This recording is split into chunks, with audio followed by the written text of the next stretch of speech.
replied, "You wicked and lazy slave. You knew, did you, that I reap where I did not sow and gather where I did not scatter? Then you ought to have invested my money with the bankers, and on my return I would have received what was my own with interest. So take the talent from him and give it to the one with the 10 talents. For to all those who have, more will be given, and they will have an abundance.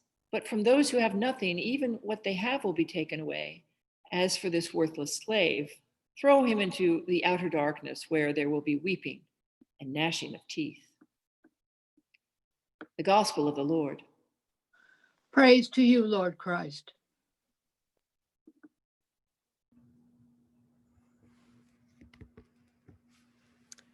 May I speak in the name of the one who loves us beyond all measure. Amen.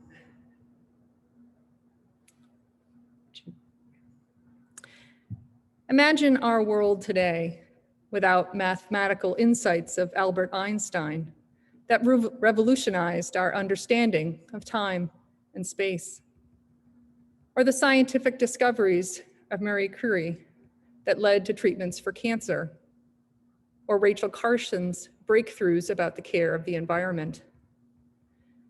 Imagine what would be lost from our collective lives without the works of writers such as William Shakespeare or Toni Morrison, or artists like Claude Monet and Georgia O'Keeffe.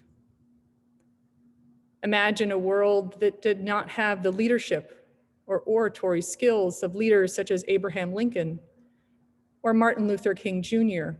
at key moments in our nation's history. It's a pretty impoverished alternate history to consider.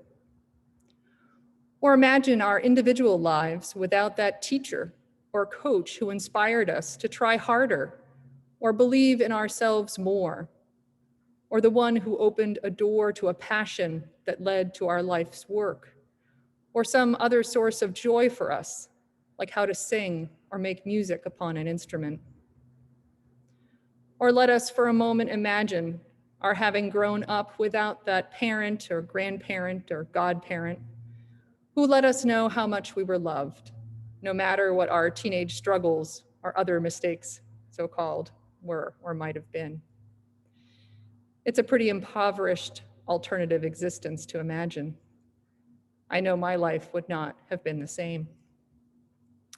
What if each of these persons in their field of study, their creative expertise or role in history or our lives had decided to play it safe and keep their God-given gifts hidden and stored up out of sight? Doing so would be a tragedy of impoverishment. We might say even one darkness worthy of weeping and gnashing of teeth. The message I hear in today's gospel is to live with courage, holy courage, confident in God's goodness and love. We are to use our God-given gifts, including our time, to develop them and increase them for the benefit of all. Doing so would be an entering into the joy of the Lord. It's hard to hear the parable from today's gospel in a way that's not literally about money. Jesus, after all, is describing what the kingdom of heaven is like. That's the it he is discussing. He's not giving us advice on how to build our 401k or how to build up our savings account, although Jesus has plenty to say about what to do with our treasure in other passages. He's trying to convey, as he has in the parables that preceded this one in Matthew's gospel, what the kingdom of heaven is like. It's like a man who sows good seed in his field, or a mustard seed, or leaven, treasure hidden in the field, 10 bridesmaids with a lamp, some with oil and some with not enough, and so on. Today's story about the servants and the talents is the 12th simile that Jesus uses in this gospel to teach us about the kingdom. Each story revealing a different facet or feature of God's dream for each of us and humanity. It's tricky business to use money as a spiritual metaphor. We have such strong experiences with money, but this is just what Jesus, the ever-wise teacher, does to make his point.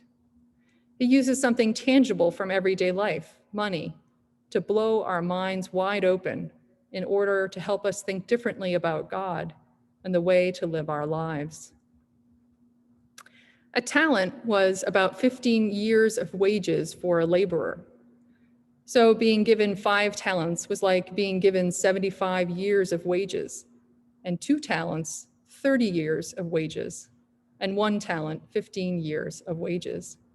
Each amount is almost inconceivable to have in possession, let alone entrust to another individual. The first 2 servants invest the money in such a way that it is doubled. When the master returns, he is pleased, overjoyed, and tells both, "Well done, good and faithful servant. You have been faithful over a few things. I will make you ruler over many things. Enter into the joy of your Lord." He does not praise the first servant more for having earned more money than the second. They both get the identical response, since they both did what was within their ability with what they had been given to steward in the time that they had. It's the third servant who gets a different response from the master. And it's this part of the story which makes many hearers, myself included, most puzzled, if not downright disturbed. The third servant, who received the 1 talent, approaches the master when he returns and tells him he hid the money in the ground out of fear and because he knew him to be a hard man. The money this servant had been given to steward did not multiply, not even with a modest interest, because he had hid the talent away and made nothing of the time he had been given to invest it. The master is upset, rebuking the servant for not using rightly what he had been given and for squandering the time that he had to increase its value. This may seem unfairly harsh if we are trapped in a literal reading of the story. But what again if we think of the money more symbolically? If we enter into the story and take in its message, what do we consider about God and what we are to do with the gifts we are given from God with the time that we have? We see something that is not damning, but rather life-giving. God blesses us with many gifts, our passions and interests, our intellect, our creativity, and everything else. God lavishes them upon us in a way that we will be able to make good use of them. In the gospel story, there is never any doubt in the master's mind that he had given the servants something within their power to steward well. One of the things I loved about teaching high school was helping my students and my colleagues discover their gifts. And this is one of the things I love about ministry in a parish. Discovering Randy's and Stacy's enjoyment of teenagers and inviting them in to help with our high school youth group, challenging and odd as it is during this time of social distancing. Of learning of Rebecca's compassionate heart and her background as a CPA, and seeing if she might be just interested in serving as the next treasurer of St. Elizabeth's.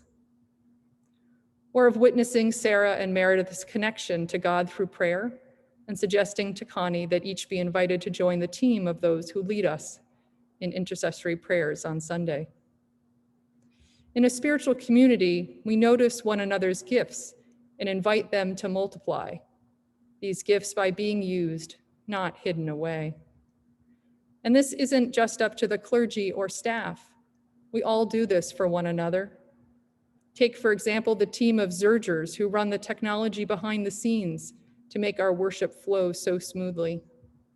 They are the ones who make the recordings of our services on each Sunday so that others can watch them later or again on YouTube. They have recruited and supported one another with training sessions to learn the ins and outs of Zoom. Truly, without them, we would not be having the prayerful experience we are this morning. They have recognized a gift, a capacity, a willingness in one another, and they have invited it to multiply. In fact, during this morning's gathering time before our prelude, I learned that 2 more people had joined the team. And if you're interested, Tim Queenie's the person to speak to if you'd like to join in on that ministry. Similarly, there is now a request out to the parish for people who have the gifts to serve on the vestry. Nominating oneself or others is not simply filling a role that someone needs to do, Ultimately, it's about using one's gifts and skills of leadership for the benefit of this church during this important time of transition, pandemic, and reflection as we build and prepare for the future. The tragedy today's gospel warns us of is hiding away God's gifts and squandering the precious time we have to live and missing the opportunity to multiply our gifts through their use and development. I have a hand-painted piece of calligraphy in my office at home of a quote of Saint Irenaeus of Lyon. "The glory of God is the human person fully alive." It's a stunning reminder of human flourishing. What was the biggest difference between the first two servants and the third? The first two trusted their master and took the risk to use and develop what had been entrusted to them. The third lacked trust, operated out of fear of what they thought the master was like, and lived cautiously, failing to risk, or living fully or courageously. We might say the third servant was already living in a kind of darkness and a gnashing of his teeth. If we, like the third servant, distrust in God's goodness or doubt in God's blessing of us, or if we don't recognize our gifts or the gifts of others with whom we share our lives, this parable points us to a good place to begin, witnessing God's generosity to us and learning to trust in God's love. What was given as 5 could become 10. What was given as 2 could become 4. What was given as 1